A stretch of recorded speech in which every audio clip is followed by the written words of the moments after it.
It's another day, another moment of chaos with Tyler and Josh.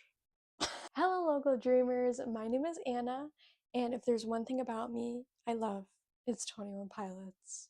I am trying to get back into creating regularly again as I'm going through a life transition and just trying to settle back into some sense of normalcy, if we can ever possibly find normalcy in life. I don't know.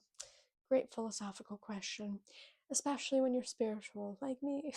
So I figured, what would be an easy way to ease back into creation? Talking about Tyler and Josh, because they're a big reason that I create anything. I feel like they were actually a big inspiration why I started writing poetry. I'd written poetry before 2015, but I found it interesting. I realized that in 2014, I watched a documentary in class. It was actually my dad's class. And it was about spoken word. And that was when I learned to write poetry for the first time. And specifically to write poetry with the rhythm in mind, with the intention of speaking it in mind, which I've realized is really the way that I like writing poetry. I, of course, will let people read it, but I think my poetry is mainly supposed to be spoken.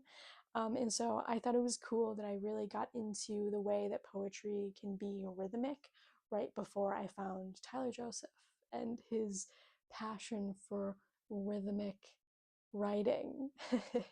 And it's clearly something that is very emotive and beautiful, and I think Tyler does a really good job of meshing the emotions behind the words that he's using while pairing it with the joy of a rhythm.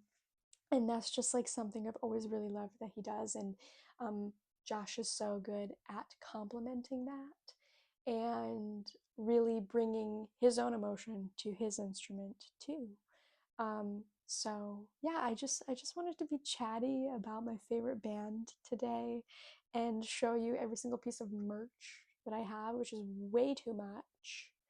Um, but I figured it would be a nice little way to bond over something that I love. It's really all of my favorite things, and it's really 21 Pilots is representative of me as a person because I'm really passionate about ministry and God.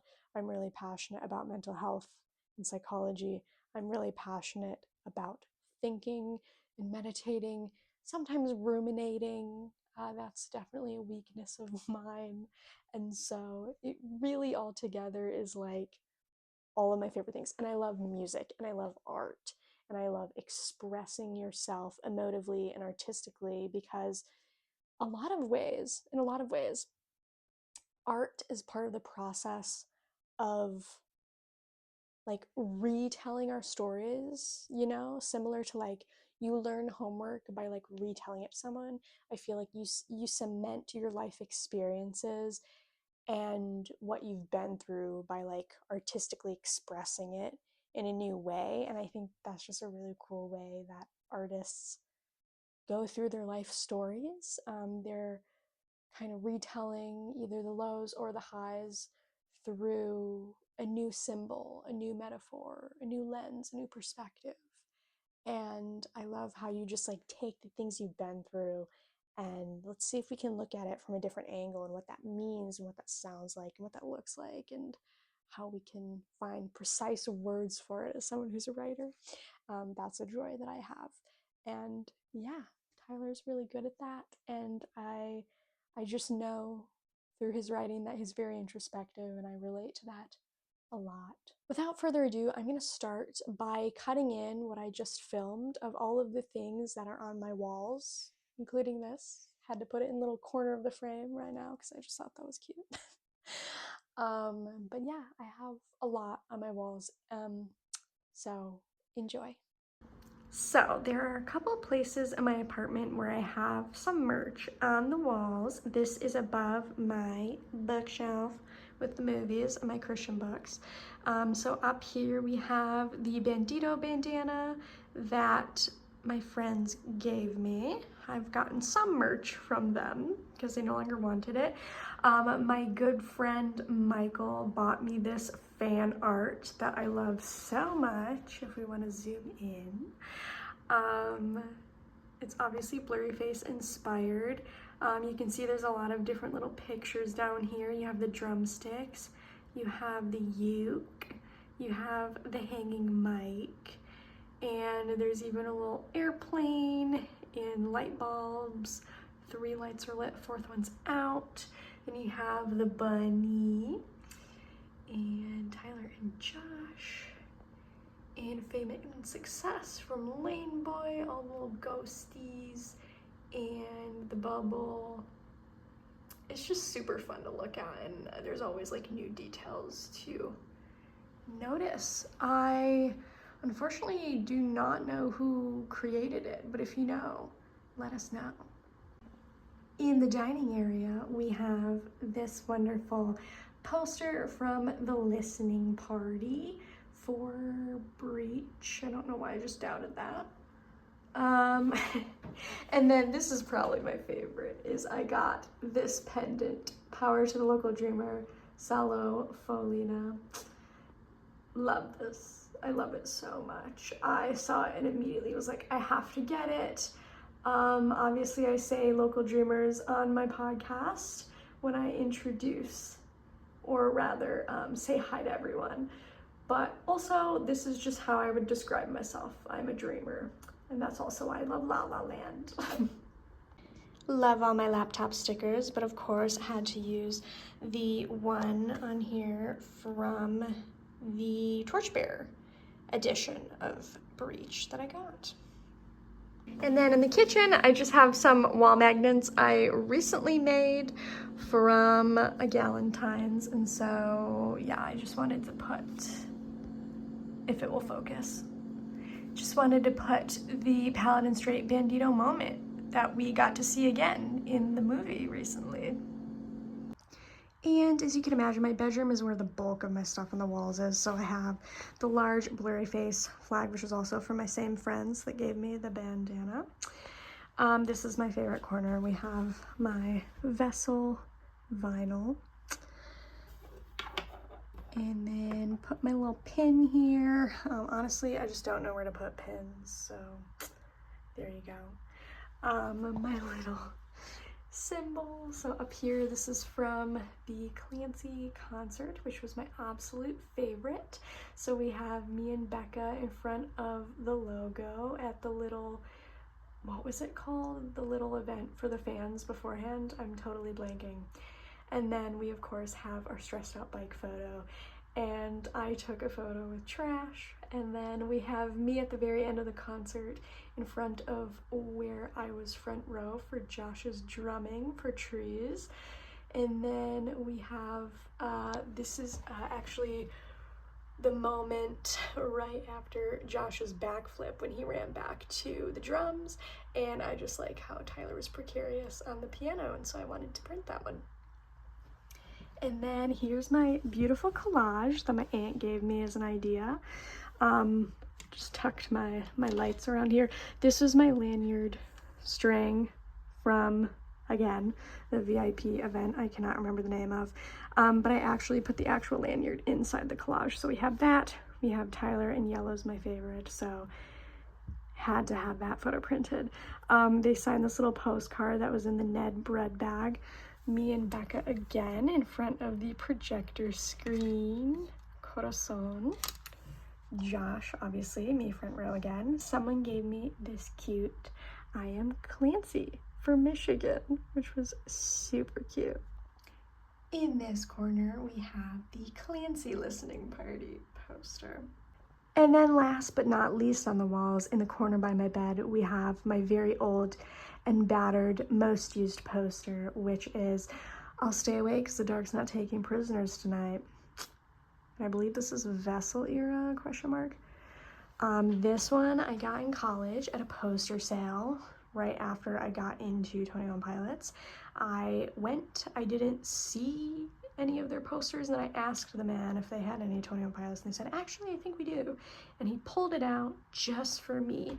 And then we cannot forget this very important poster that Becca's sister made me. But I know St. Peter said that his favorite food was chalupas. Exactly. Thank you, Tyler and Jay. Now that you've seen my walls, I do want to like realistically say, if anyone's curious throughout showing you everything, a lot of these things are like my friends didn't want them anymore, and so they gave them to me. And so, please know I'm not like rich or anything for having a lot of things.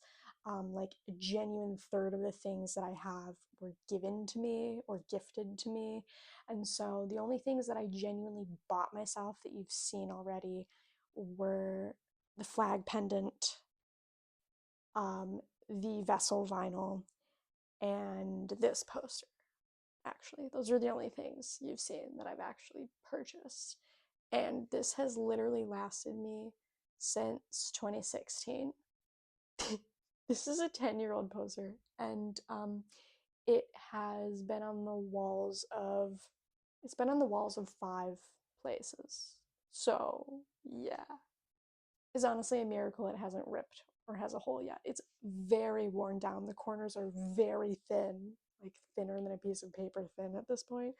And so I just know that unfortunately this is going to be its final resting place whenever I do move out of here. So I think I'm going to have to buy a new one because I love, love, love this piece from Ode to Sleep, the lyrics from Ode to Sleep.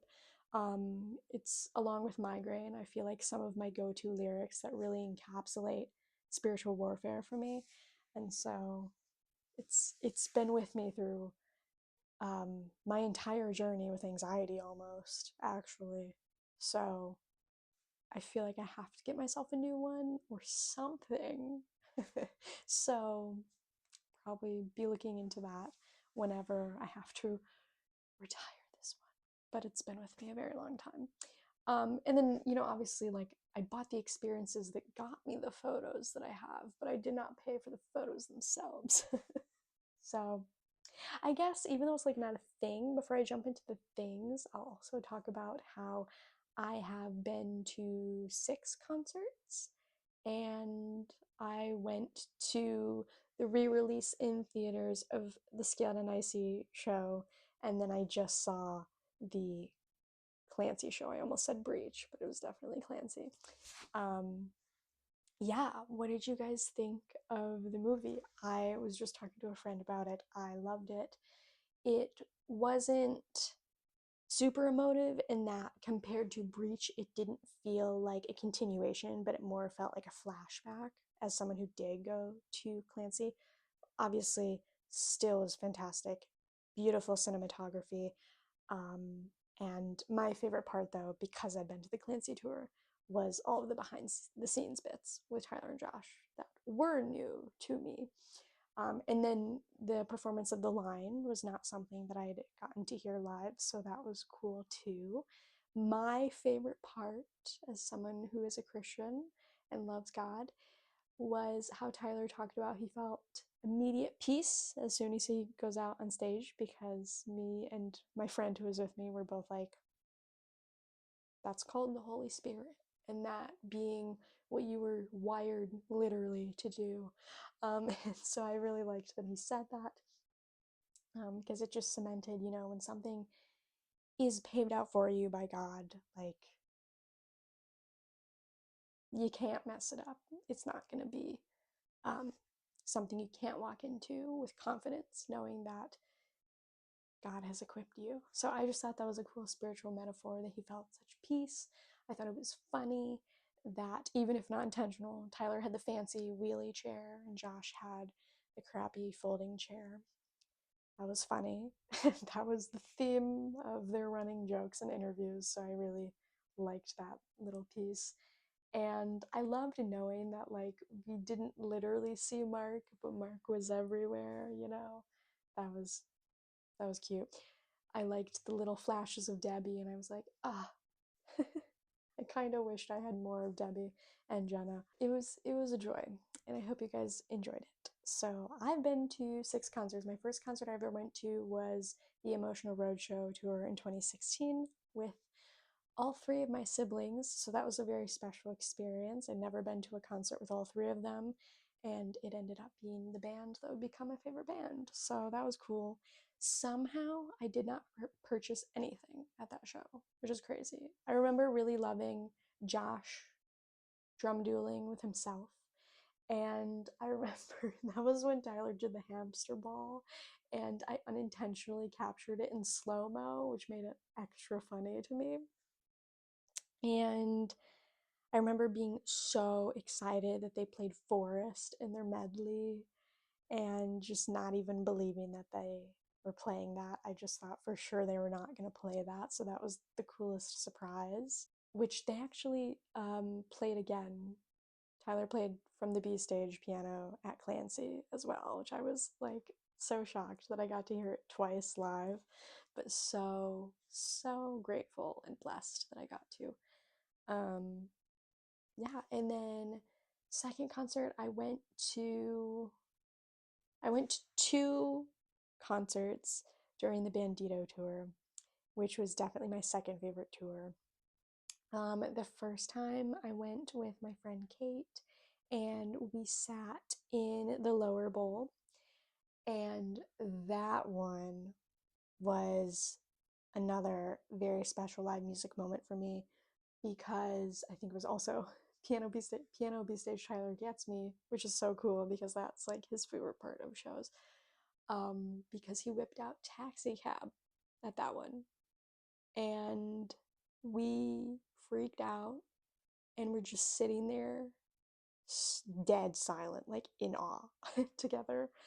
And I think I teared up a lot because it was not yet, but coming up on my college graduation. And so I just felt very like uncertain and lost and not knowing what I was going to be doing. And so the fact that I got to hear Don't Be Afraid over and over was very emotive, and very timely. Felt like God was there for me through that, as he always has been with 21 Pilots. That's what 21 Pilots means to me, is God's steadfastness, his ability to chase me even when I run away.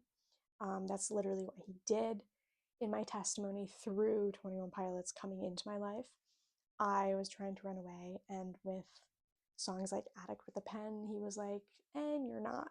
Even if you want to, you can't, because your salvation was never based on works. And even though you're angry about feeling like faith is supposed to be transactional and that you're somehow supposed to like live a linear life that gets better and better, um, I'm actually going to prove to you that like my character, God's character, is better and bigger than your perfectionistic expectations that are just not real to how the world works. And it was a very trying time and not fun at the time because my anxiety was spiking for the first time in my life, and I felt abandoned in losing friends that I'd made over the summer before I went to college and all these things. But God pulling me to him through 21 Pilots really proved that my works are not what gets me any sort of favor or value in God's eyes. I'm not beloved in God's eyes because of myself. It is because of Jesus Christ, and it is because of God's character being God's character. And God's character is not fickle like mine, and it's not fickle like other humans. It's steadfast and it's reliable, and it will not sin against you, and it always wants the best for you, and it will always love you even when it's tough love. And I I went through like this period at a similar time when I was going through all this like trying to run away season when I started college, where I also was like really doubting my salvation, and really unsure if I was even, secure in Christ and getting to go to heaven. And I've never struggled with that ever since then. It was like 2015 or 2016, because through the testimony itself of God pulling me to him through the band and then strengthening our relationship from there over and over, I trust God's character, and I know that God's character is the reason for everything. basically. Like, security is in God's character, and God's character is unchanging. Like, that is the most secure that you can possibly get. And because of my faith in God's character rather than my life situations, I've never had to doubt my salvation again. And I also am so passionate about God not being a God of fear, and God is not a God of confusion. The irony of me mixing up my words. He is a God of clarity. And so, because of that, when people are nowadays, 10 years later, right?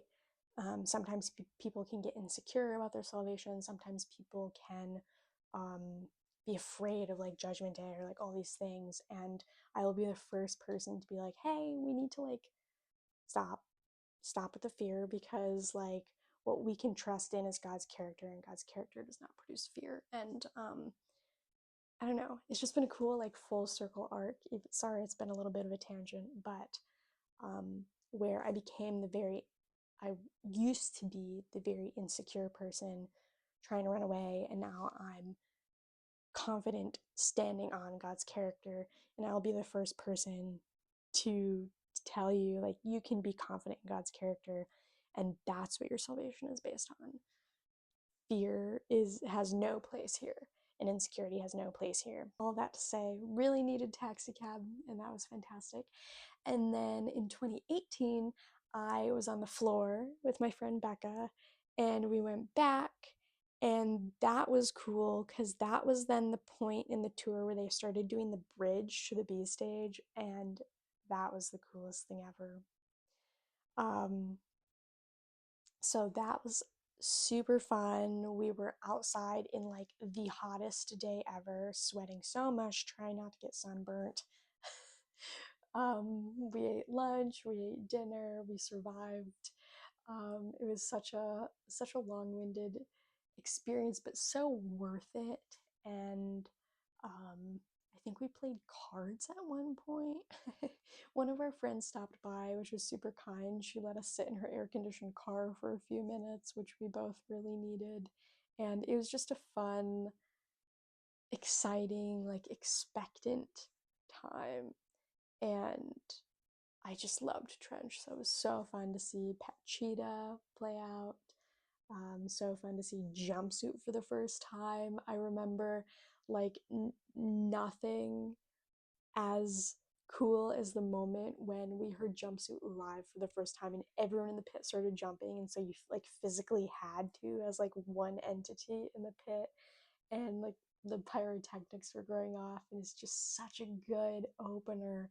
And me and Becca just like looked at each other, and we just started like uncontrollably laughing because it was just this like giddy experience of unity that we just like how many times can you say that? And that was so cool. I actually remember I submitted that story about us laughing as like my favorite concert moment for some like fan magazine, and it definitely got put in the magazine, but I never purchased the magazine, and I meant to. Somewhere, somehow, you can find my story about that tour in a fan magazine. I have no idea what it's called. That was literally years ago. I went to two Scaled and Icy shows, so I had the utmost privilege of going to Denver, where one of my good friends is, and we saw them at, oh, I'm forgetting the venue now, but it was the small venue, or the second smallest. So it was probably like a 2,500-ish capacity one. And so we were in the mezzanine on Tyler's side. There were like a couple reserved stools for like season people, and then we were right behind the stools. So we were virtually on the edge at the very end of the mezzanine. And so when Tyler and Josh came onto the crowd, Tyler was like right there. So that was definitely like physically the closest I've ever been. And that was just such a cool, intimate moment that you just like, you're never gonna get that again. And that was when Half Alive opened for them, and I love them, and I'd loved them for years too. So that was the most geeked I was for like all of the performers. at a show. That one, I remember they did Good Day into No Chances, and that was a really cool transition near the beginning. And they played parts of the Bishops on the live stream during that part, and it was very like eerie. But I remember that show just being so electric, not just because it was a different, like smaller setting, but because it was after COVID. And I don't know about you guys, but I was like really doubtful we were going to get live music there for a while again, like ever again. And so it was just the euphoria and the gratitude to God that like we even got that again, let alone in a crazy intimate setting. And so I just remember like hearing Mulberry Street for the first time was very emotional because it was like so good to see you. I genuinely didn't think this was gonna happen again. And I feel like maybe Tyler said something to a similar effect. And so that was just such a blessing and such a joy that, you know, even when things are really hard and isolating, they're not always going to be that way. And then I went to an arena show with Becca for the same tour. And so that was like, we were on Josh's side in the second bowl. So we're like pretty high up and far away. But honestly, I love that I've kind of seen their shows from like every different vantage point. And even though we were high up, it was no less incredible and fun. And it was kind of cool to also like view their stage completely sideways because we'd never done that before. And so you could see a little bit of like the behind the scenes, which was really cool. Um, and so there genuinely is not a bad seat anywhere, regardless of where you are. And that was a great example of that. It was also much more impactful to like be up so much higher and see how the resonance of like everyone singing holding on to you like sounds different when you're near the top versus at the bottom. And it's just so cool to like see how the sound emanates and bounces off everything so differently depending on exactly what seat you have. And so you could see the same show in completely different spots and it would be its own kind of joy. And I just think that's really cool. So that was a really cool experience. And Becca's the one who also really, really loved Half Alive with me in college. And so we were like so excited that we weren't just seeing 21 Pilots again together, but we were seeing Half Alive for the first time together. And we were singing their songs. So that was really cool. And that show is also really special because I got to meet Remus from Clickcast, rest in peace, um, who was a fellow 21 Pilots podcaster like me. And so that was really cool to meet someone I didn't expect to meet in person and just celebrate the communion we'd made over podcasting, as well as just the joy of seeing that band that we both love. And then I went to the Clancy tour, and that was also with Becca. Clearly, there's a theme. Me and Becca love going to shows together. And we weren't sure if we were going to, but we did commit to going into the pit for the second time. And we were a little worried just because, like, we know we're older than we used to be, and maybe our bodies will have a harder time. Or maybe I was more so worried about that. It actually was the best concert experience, even though all of their concerts were great, that I'd had. I don't know if all the shows did this, but our show did this for the pit specifically. Everyone got a wristband, so we went, it was out of town for me. So we drove there first thing in the morning, super early in the morning. The longest day. It was like an entire almost 24 hours that we were awake. And we got our wristband number. But the best part about that is as soon as you got your wristband number, you did not have to stand in line all day because you had your number. And so you could leave. And so we like went off to a coffee shop for the morning to chill. I did my makeup. We were reading for a while. I had one of my friends in town stop by, and we got to catch up with that friend. And so it was very chill. And then as soon as we went back, we did the fan experience, which was so cool. People were giving out friendship bracelets, which was so fun, which I hadn't experienced at the previous shows. So that was super familial and cozy and fun. And then I wanted to get sound bites for my podcast. And so it was really cool to get to walk through all of the cool memorabilia that they had set out for the fans to experience. And then we got to hang out in the little fan experience room after the fact where they had duct tape for us. So we didn't have to like buy it ourselves, which was super fun. And we actually got to write them little notes, which was honestly the biggest blessing for me because I'd always just wanted to write them my testimony and I got to. And then there were a few like photo opportunities and they had the little like campfire that became a charging port in the little room they gave us. So it was a really nice like way to take another breather away from a long day in a cozy way and like keep bonding with fans. And they had Capri Suns, of course, and waters. And it was really special to feel like they genuinely cared about us having a memorable experience. And obviously, we know that in general, but it was like they went several steps further than I even expected them to go. I expected us to just do the walkthrough of the memorabilia, and that was it. And then it turned out there was this whole other like room and station where we got to do all these other things. It was so sweet. It was so awesome. And it's just so cool to see that everyone cares who's related to putting any of the experience on for us, whether it's a venue worker, whether it's one of their workers. Um, People are so, so sweet. And later, we were bonding with more people in line, getting to know other people in line. It definitely was the most familial of a concert experience either of us had felt. And I was passing out little QR codes for my podcast. Everyone was so like, what's mine is yours. Like, it felt very spiritual in that way. Like, we're all just like sharing together. And now we're going to go share this experience that we all are so excited for and love so much. And we actually ran into a couple who were going to have an engagement during the show, so we were told that ahead of time. Unfortunately, we lost them in the crowd, but Tyler and Josh saw them and called it out during the show, and so that was cool that we could be like, yeah, like we know them, we met them in line, and then they got to have that really beautiful experience. So that was cool. And like I said, me and Becca were right on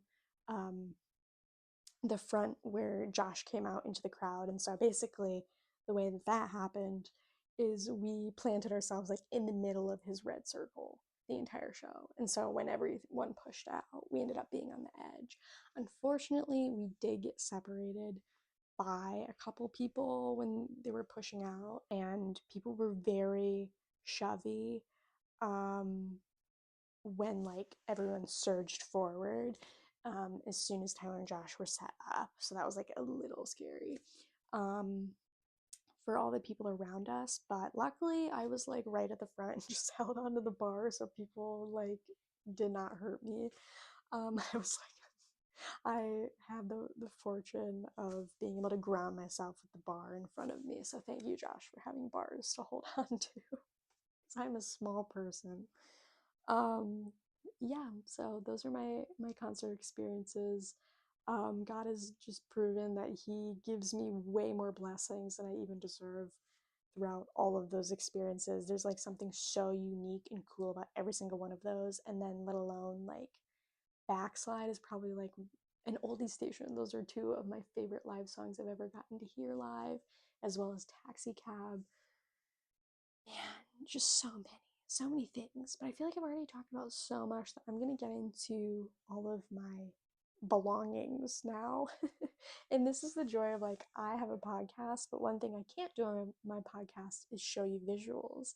So this is exactly the type of thing that I wanted to create videos for. So thank you. Um, this is the Ned Breads bag from the Backslide video. But we got these goodie bags at the Clancy tour when we did the fan experience beforehand. And so we got a ton of goodies that came in here, including some of the stuff you already saw in my collage. The lanyard was in here, the signed postcard was in here. Yeah, and I've used this a lot. I have so many tote bags, but there's something very aesthetic these days about a clear one, and this one stands out as my clear tote bag, so I've used it a lot. Then we have this bandana I got in the Torchbearer Breach CD edition. This I have worn a couple times, or rather, I think I wore it once, like either in my hair or around my neck, and then another time I just like stuck it in my pocket. Um, I never know what I want to do with bandanas like this because they're like super bulky, but I love the colors. I love that they're trench colors, even though it's more so for Reach era. And yeah, I love the double image of the Torchbearer and Clancy in the coat. Super cool, and then vice versa. So, it's the bandana. Let's just stick with accessories, I guess. I have 3 hats. 3 hats, okay. I will say also anything that came with the Torchbearer edition of Breach was a gift to me as well. So, if anyone's curious about the practicality and the finances, I know maybe that's just me, but I'm gonna share like if I paid for stuff or not too. I got the Scaled and Icy hat. I love baseball caps. I have a lot of them, and half of them, or more than half of them, are merch from bands. So I liked this one. Scaled and Icy is probably my least favorite album. Blurry Face, maybe also. I don't know. Can't decide. And obviously, I don't mean I dislike it by saying it's least favorite. It's just like something has to be the least favorite, so probably. I don't know. That's how I'm feeling right now. It honestly changes a lot, my rankings. The Clancy ball cap. This is the one thing I got at the Clancy tour. This one I, of course, got in Denver at the Takeover tour, right? Yeah, I really liked their Clancy windbreaker, and then I saw the price, and I was like, I'm too poor for that, so I'll get the ball cap instead, which I have worn this one a lot. I feel like this is more neutral and matches a lot more than this one, so yeah, I can't wear this with as many things, but I still have worn it a decent amount. I will say though, I have gotten makeup on this one if you want all my honest thoughts with the clothes. And then I have the trench beanie. I love beanies for winter as well. Very important. And yeah, yellow is my favorite. So of course I love this one. I got this at the Taxi Cab Bandito concert. Gonna reference them. Okay. Then we have bracelets. So I got this yellow breach bracelet at the listening party. It says 21 Pilots listening party. And then these were 2 fan mades from the Clancy tour. This one's Clancy with the album colors. I like the little yellow too. I've worn these quite a few times actually. And then this is my favorite one to wear. My friend Jackie I met at the concert gave me this one. As soon as she offered me one and I saw this on her arm, I said, I have to have the I Renew bracelet, obviously. And honestly, I wear this one the most because there's a lot of times spiritually where I'm like, I need this today. So this has come in handy many times. Okay, necklaces. I have 2. So did not buy any of those. Bought all the hats, did not buy any of the bracelets. I bought both of these necklaces. This is the Alien 21 Pilots from, I think, Blurry Face era, but I bought it off the website. And I got the skeleton one and gave it to my best friend. She's probably never worn it, to be totally honest. Maybe she doesn't even have it anymore, but I was like, if anyone's gonna get this, it's gonna be my best friend. So if you're watching, it's okay if you don't have it anymore. I know it's not really your band, but I love you, so I gave you the other one. And then the other one I bought myself, also online, and also I think the blurry face era is super emotional. This one is very worn. I've worn it many, many times. Um, dog tags were all the rage in 2015. Okay. And I still love it. So, those are technically the two blurry face era things I have. I just didn't buy anything at the actual concert I went to. This actually just got, but is actually a duplicate. I got the blurry face 10-year anniversary keychain, and I just ordered a second one because I thought I lost the first one, and then I found it again. So now I have two. The first one's still on my keychain, but it's pretty worn, so I'll either replace it or just decide what I want to do with the second one. But I like panic bought another one in case I lost it, because this specifically was not just 10 years of blurry face, but 10 years where 21 Pilots brought me back to my relationship with God despite trying to run. And so I was like, this is not even about 21 Pilots. This is about me and God. And if I lost this, absolutely not. This is not even about me. This is about God.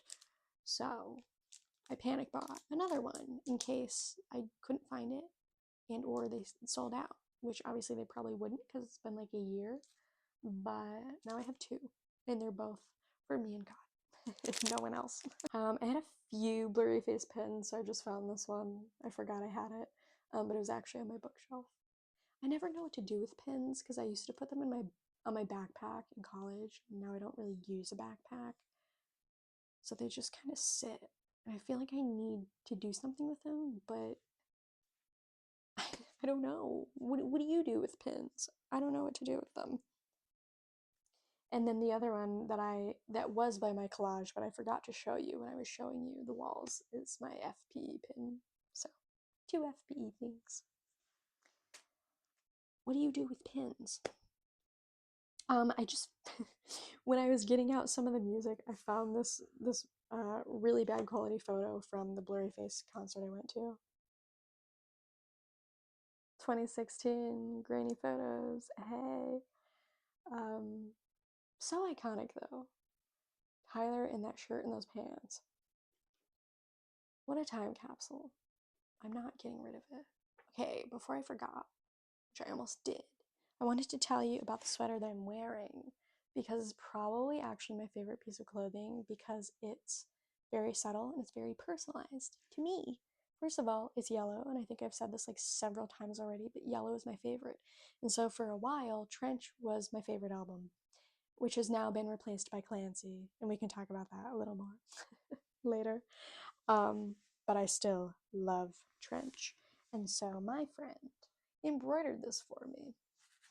So on the neckline, you have the Trench logo embroidered. And then on the sleeves, you also have the Trench logo embroidered, and then the flowers from the jumpsuit music video, because jumpsuit specifically I love. I think it speaks to Hebrews 12, 1 through 2 perfectly. Hi, it's later, and I was cracking up because I was like, why did I think a short video idea was gonna be me talking about 21 Pilots? So you're definitely getting this a week later than I initially planned because it's not short at all. But that's okay. I need to like finish my current job and like get my transition going, and like we'll regroup, right? When I see you, we'll regroup. I finished the accessories, basically, is the gist of like, yeah.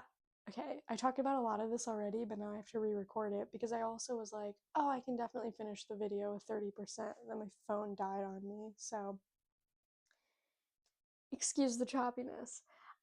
So getting into the rest of my clothing. So the first one was also from my friends. I think this one is the only one that's not official merch.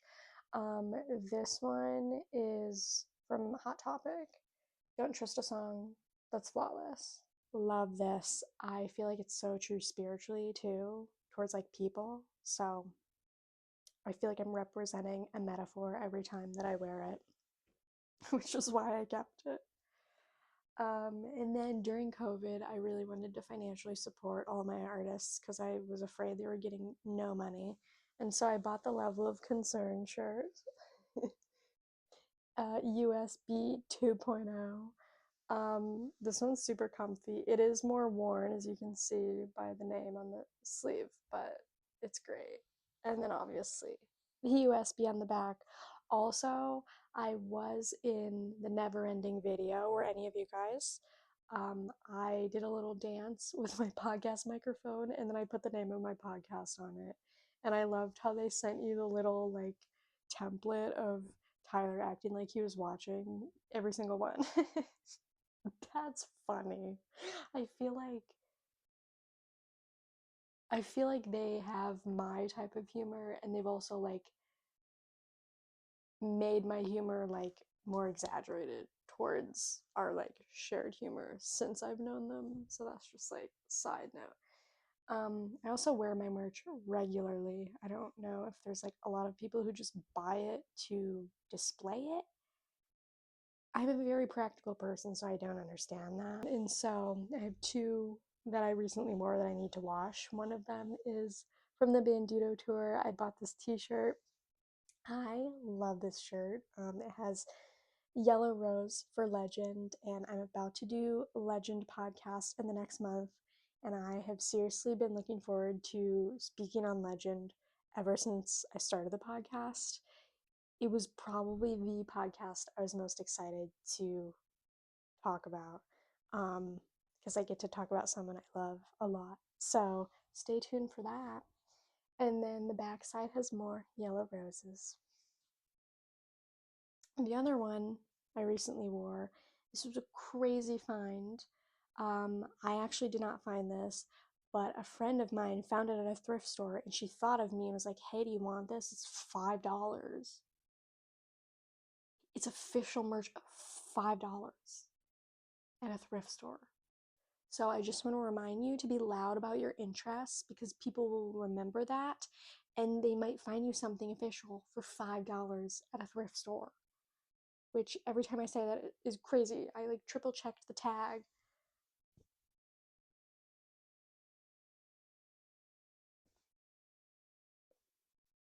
This is the blurry face jacket. This is the blurry face jacket. Excuse me? $5 at a thrift store? Disgusting. Obviously, I had to have it.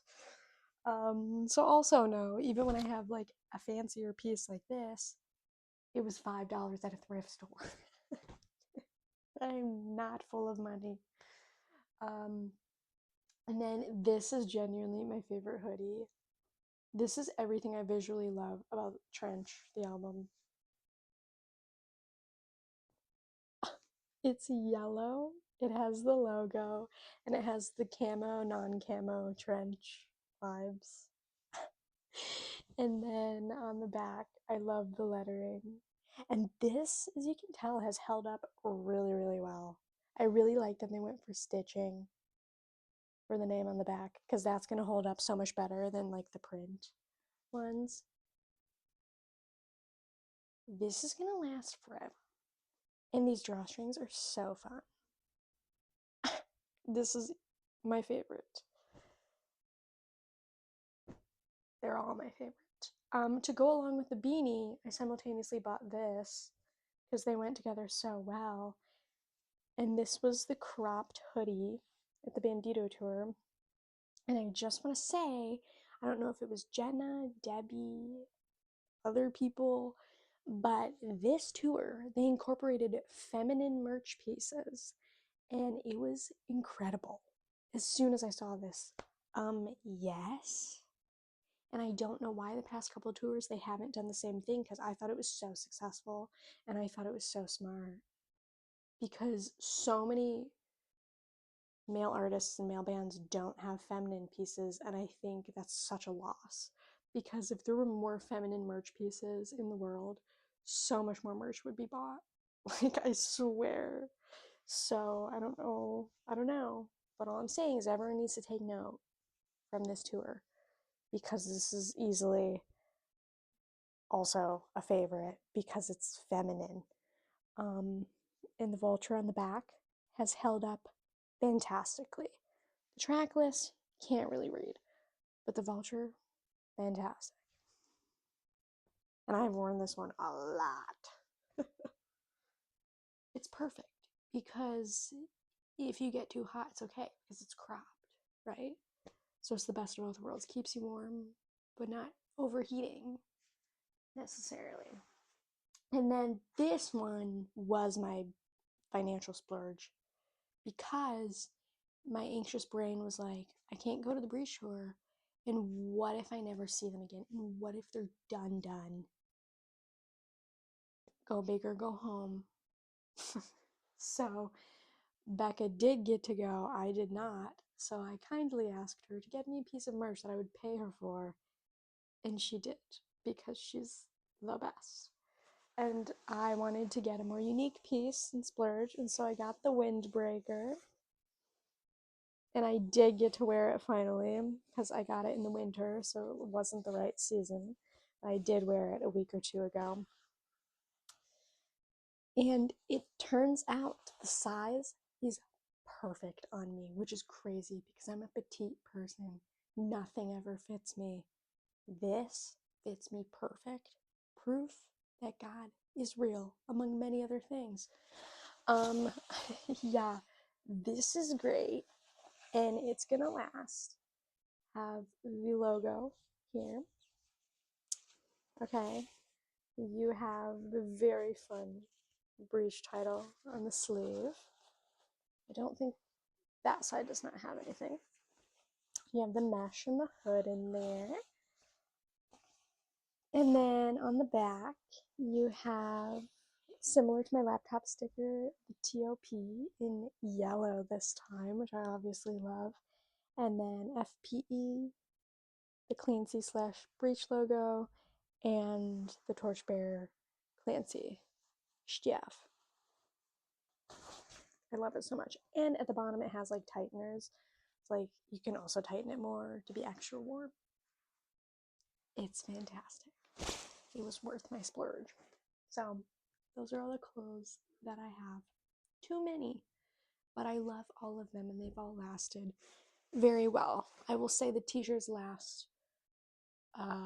The t-shirts age the worst because a lot of it tends to be more print versus stitching.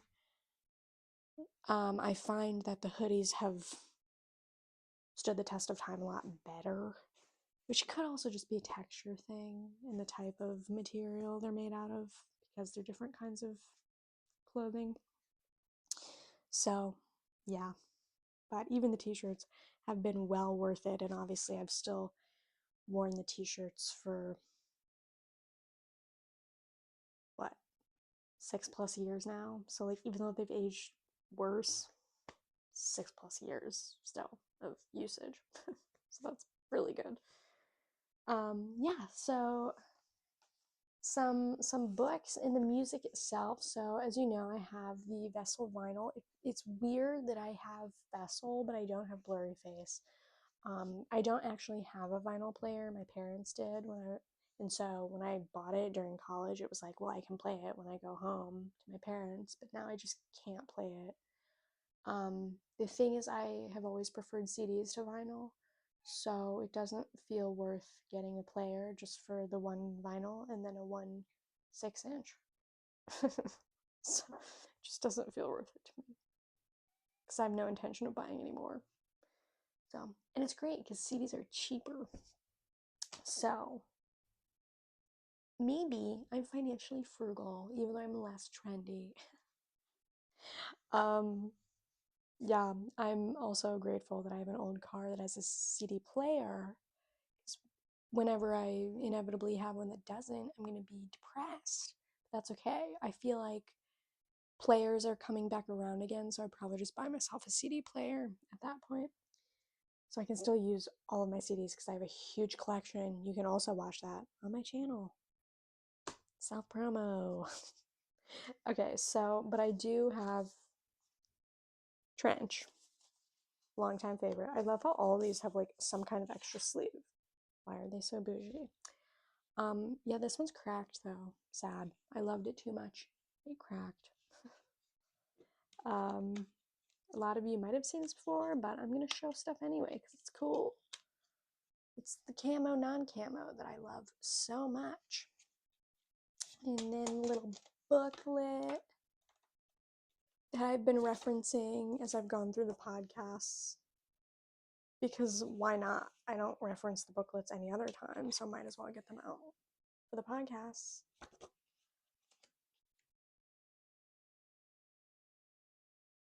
I feel like I talked through a lot of random stuff about the band I wanted to, so now I'm like, what do I talk about while I'm flipping through the booklets? I don't know. This is the part where I wish you could talk to me to fill the silence. Yeah, so there you go. You get the gist. Trench. I would say my favorite songs are probably changed off the albums depending, but I would say my favorite is Bandito on this album. And yeah, my favorite association is Legend. Favorite concert experience, Pet Cheetah. Loved that bridge to the B stage. I thought that was so cool. Most spiritually relevant and played the most times, probably My Blood. So they all offer something, and that's why this is a really good album. And it captures like the end of college, which is very nostalgic for me. Then we have my friend Scout and Icy, and this cover box has seen better days. I feel like it's awkwardly sized, and so that's part of the reason it's beat up, because anytime I try to put the CD in there, it like doesn't quite fit. But maybe that's because it's beat up. It has character. Okay, it's tough with 2 Fs. Trash. Oh my gosh. I forgot we had a bun photo in here. Tyler. What were you thinking? We got the nice pink back. Oh wait, did that cover it up? Nice pink back. And then the East is Up for emotional and FPE, which a lot of us didn't realize was E facing up for the longest time. But we know now, or you just found out, you're welcome. Yeah, Scale and Icy, I think it was really needed for its time. You know, the world we were in. I think the last thing we needed was another depression-centric album. I think truly we did not need that. If there was any time we needed an upbeat album, it was 2021. Speaking for myself personally, too. And so, yeah, I've always loved Choker, and I've always been sad I've never heard Choker live. I think Choker is, up until that point anyway, was like the best amalgamation of all of their best sounds. And I really liked how I felt all of the albums in that song. It felt like old Tyler peeped out in the rap section. And I actually really relate to Tyler when he talks about, you know, maybe all I'm worth is what I can withstand. Yeah, honestly, that's something I wish I could talk to him about. You know, just the idea of putting a lot of value in resilience, but sometimes it's like, but at what cost? Or just the idea that we both were born into the world in difficult ways. I know that from his dad's devotional. And because of that, though, like sometimes, whether we liked it or not, it feels like when you come into the world in a scary way, suddenly a lot of your identity is about like overcoming. But if that becomes, you know, the story of your life, it can be really exhausting. because it's okay if maybe that's not your identity sometimes, or if you get tired of that being your identity. Like, it's okay to be okay, you know? And I think resilience is so beautiful and it is so spiritual. But at the same time, we can always overdo a good thing, especially if it's not God, right? And I think maybe me and Tyler have felt that similarly in our own ways. Of like, too much of that narrative can turn into like people disappointed when you're doing well, which is bizarre. So including yourself, maybe feeling like this is weird when I'm doing well. And I think that idea is interesting when paired with that entire album. This idea of like, are people disappointed because it's not just sad, you know? And that's just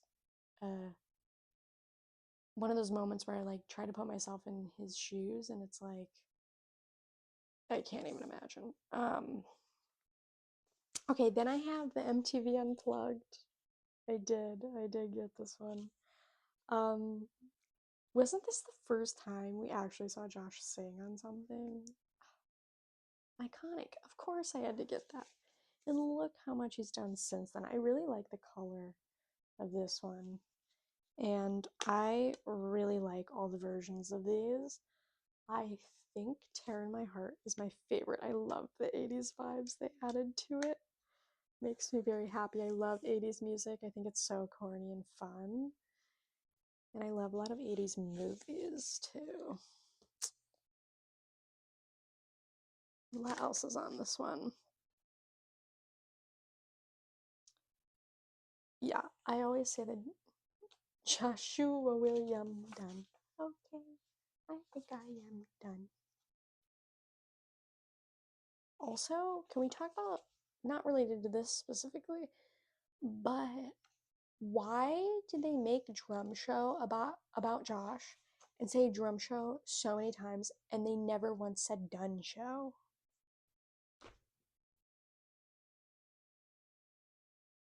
We're talking about Tyler Joseph and Josh Dunn, and you're really telling me they didn't say Done Show one time? Are you okay?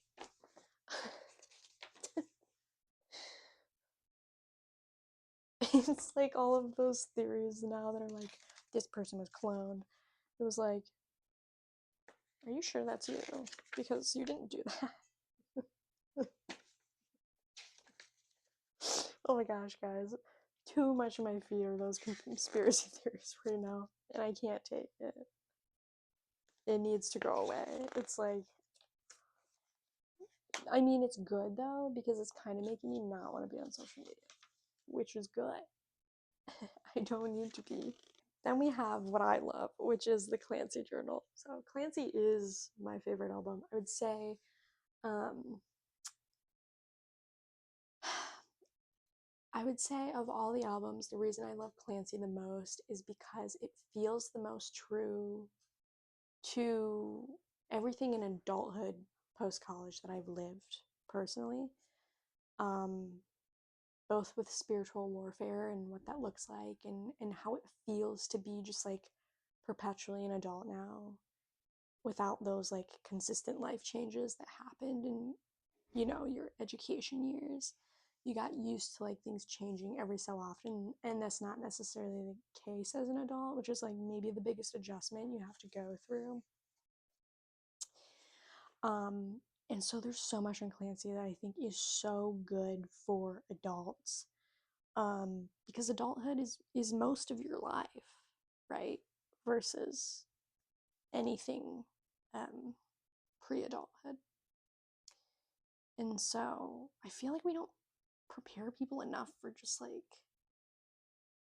that reality. Like, yes, we know it, but I don't think people like feel that. I don't think people know that. And I think that's also maybe even why like idolization of youth and like all the like aging issues and everything to do with beauty standards is like such an issue in the world, because I don't think we prepare people for like the reality of being an adult and what that means and what that looks like, and how that's just like, that's how most of your life is gonna go.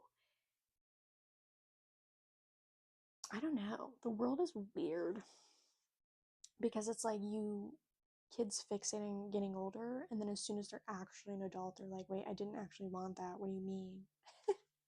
It's like, I feel like we're just bad at discipling people and we need to work on that. Anyway, so this is where the CD went, which is not currently in there. But as you can see, I actually like read through, these are Clancy's journals, for those of you who don't know, and I annotated them because I know they're going to be relevant as I get into more of the lore for my podcast and everything. But also it's just fun to annotate because I love annotating. And so I had one tab is for song references throughout the journals. One tab is for spirituality connections for Christianity. One tab, I just thought it was interesting to mark Keon's because he's mentioned a few times. And then I just have another tab for extra notes. So there's some like codes and stuff in here. And so I basically like used that tab to like decipher the codes to like easily recollect what was going on when I like re-look back through it. And so, like, for instance, on this first page, like, a lot of these letters were, certain letters were pulled out, and so it made still alive, and so I just noted that at the bottom so I don't have to, like, figure it out again, you know? So it references Leave the City, it references Nico and the Niners, which now that I think about this, I did not reference this again for podcasts I've already done, which I think I definitely meant to do. I missed the Nico and the Niners one. Oopsie.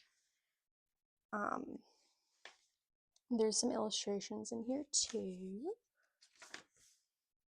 References truce. I have a truce lyric in my Instagram bio.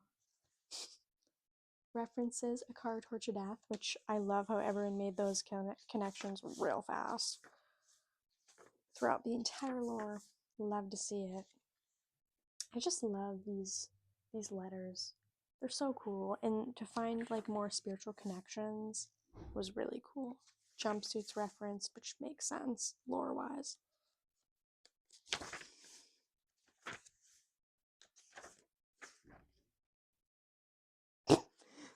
This code was so deep, Ned Bayou. That reminds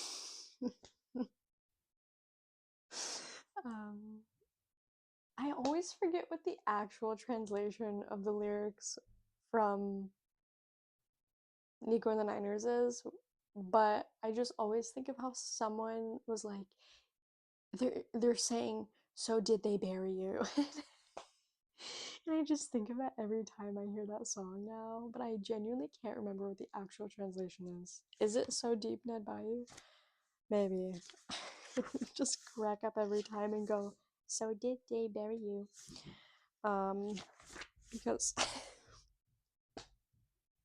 because I don't know, that person would just crack me up. They were like so earnest about it, and it was so wrong. They also talk about overcompensate in here. I put levitate ? Apparently, I wasn't sure about that one.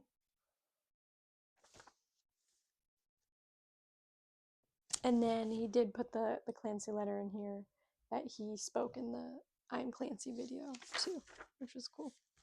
So yeah, I tell people if you want to get into 21 Pilots fantasy world, I recommend read these first, then listen to the albums, then watch the videos. So I think that makes sense, right? I feel like that makes sense, like context wise, because this gives you the context to like interpret some of the songs, and then together those things both give you context to better understand the videos. Because if you like just listen to the songs or just watch the videos, you're going to be confused. And so I think these journals are really important for understanding what's going on. And I will say, having read these, it really did cement my understanding of the lore. And I think part of the confusion about the lore can be because it was released over such a long period of time. And so if you put it all together now, which you can, like a novel, I think it will make a lot more sense to you if you're someone who's like confused by the lore. So 10 out of 10 recommend. And then I have 2 copies of Breach because one of them was a gift, like I said. So first I got myself the classic CD, and this sticker was on the shrink wrap, and I was like, I don't want to throw it away, and it like perfectly came off the shrink wrap without ripping, so I put it on the cover. And then they had a poster in here, which I forgot about. And now I'm curious if it's the same poster that's in here, because if that's the case, then I could put up both sides. Oh, just kidding, it's definitely not, but this was a cool poster. It's like a half poster, it's not a full poster. I really like this one with the red and the yellow. That's cool. So I haven't put these up, but I could put up more stuff on my walls if I want to. And if anyone's curious, they did put the numbers on all of these for like printing number. I forget where it is. It's on here somewhere. Oh. So I was CD 3,616 out of 8,000. So I was in the first half. Yeah, pretty cool. Who got one? I want to know. Was it you? It's probably like Tyler to himself. And then the very fancy Torchbearer CD edition, which was a gift by Kate. Thank you. So this is a cute little thing that comes off it. And then they just have all the like visual themes, which is fun. So my laptop sticker was from here, the bandana's from here, and then I also put, it was just 21 Pilots in simple lettering on my car. So I also have one of the stickers on my car. So those all came in this box that are no longer in the box. But this is probably my favorite. Oh, also, I don't know if you noticed, but Breach, or no, Clancy, sorry, Clancy's a new. So the Breach CD is somewhere in a different CD case in my car. Because I didn't have the Clancy one in here, because this is awkward size for the car. So now everything gets a little bit mixed up. But anyway, this is my favorite thing. This is my favorite thing that I've gotten with a CD. And I'm very curious, and this reminds me, I still haven't looked up what the Clancy and Nico ones are, because this to me is so clear that the Torchbearer is God. Like, this confirms it. Or rather, Jesus specifically. I'll just read it to you, okay? Designation, Torchbearer. Document type, Personal Stability Index. Name, unknown. Codename, Torchbearer. Association, unregistered, / civic liaison. File notes, okay? Here's where it gets spiritual. Subject has become the unofficial constant in a fractured trench landscape. Reported seen on DEMA premises. Displays no signs of deviation from objective. Known for unwavering presence / guidance in transitional zones and counsel of rogue citizens, considered harmless by vilest standards, yet presence is persistently influential and may invoke rebellion. Here's the kicker. Remark. A light that does not dim. I don't care if you're an atheist. Tell me to my face, okay? That's not Jesus Christ. A light that does not dim. Hello. Recommendation. Formidable. Also, monitor. Do not obstruct. Yeah, you better not obstruct, because you're not going to be able to. Amen. Here's the CD. And then under the CD was where all the other goodies were. So I still have 2 stickers. These are very awkwardly sized though, and I have no idea where to put them, which is why I haven't yet. And then we have the big poster. And this one's also 2-sided, so what should I do? You have Dima. Does anyone else remember the the audio? It was, oh no, Il Dima, because I still say that all the time. Honestly though, why would I want to put Dima on the wall? I don't want to let a demon I don't want to let a demon into my apartment. I'm not promoting that. Literally with the neon gravestones in the background. You think I'm gonna put that on the wall? I don't think so. I'd rather put these guys on the wall. Literally, why? No.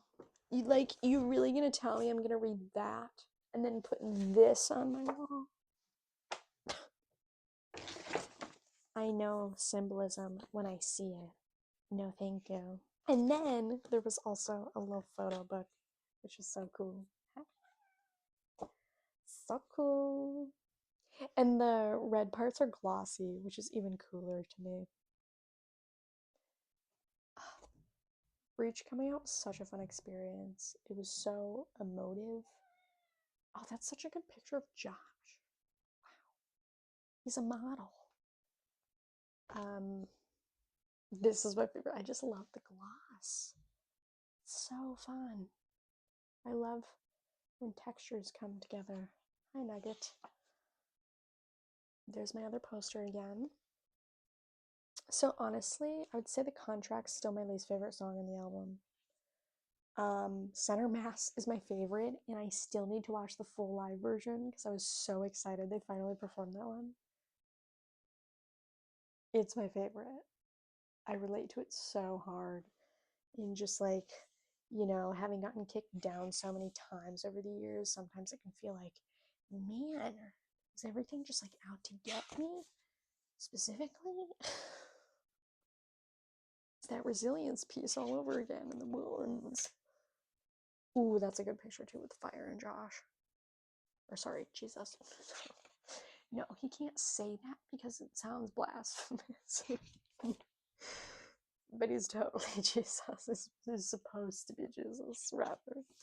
He's supposed to represent Jesus. And if you didn't think that now, you should, after that info card. So, that's everything. I'm surprised. No, it's not. It's literally not everything. I was like, I'm surprised I didn't forget anything. I was about to. This also came in the Ned Bread bag. It is a journal, and it's still blank. And frankly, I think it only makes sense that this is going to be my 3rd podcast journal when my 2nd one runs out of space. So, I mean, like, what else would I use it for if not 21 Pilots content? So, yes. Wait. Oh my gosh. Wait, there's photos from every era. I didn't even notice that at first. Guys.